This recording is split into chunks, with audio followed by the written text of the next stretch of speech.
Hi friends, ఈరోజు మన recipe వచ్చేసరికి కోడిగుడ్డు ములక్కాయతో ఉలవచారు. వెల్కమ్ టు అవర్ ఛానల్ చిట్టి ప్రపంచం. Like, share, subscribe. ముందుగా మనం ఒక మందపాటి వెజల్ పెట్టుకోవాలి. దాంట్లో కొంచెం ఆయిల్ వేసుకొని పసుపు వేసుకోవాలి.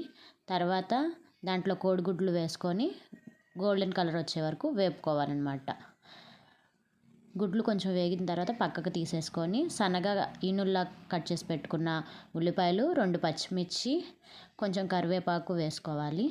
వేసుకొని గరిటెతో కలుపుకుంటూ 2 మినిట్స్ వేగనివ్వాలన్నమాట. వేగిన ఉల్లిపాయలు, పచ్చిమిరపకాయల్లో మనం ముందుగా ఉడకపెట్టుకున్న కోడిగుడ్లు, ములక్కాయలు వేసేసుకొని కొంచెం కారం, ఉప్పు వేసుకోవాలన్నమాట.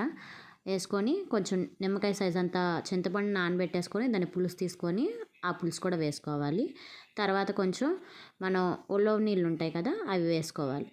అవి బాగా పలుచకుంటాయి కాబట్టి బాగా చిక్కగా అయ్యే వరకు మరగనిస్తూ ఉండాలన్నమాట. ఉండాలి.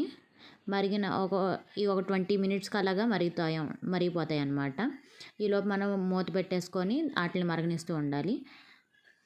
మరిగిపోయి బాగా చిక్కబడుతుంది అనుకున్నప్పుడు మనం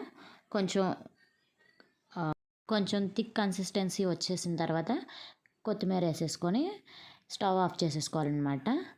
ఇలా మన కోడిగుడ్డు ములక్కాయతో ఉలవచారు రెసిపీ రెడీ అయిపోయింది అనమాట. వేడివేడి అన్నంలో వేసుకొని తింటే చాలా బాగుంటుంది. Thank you for watching.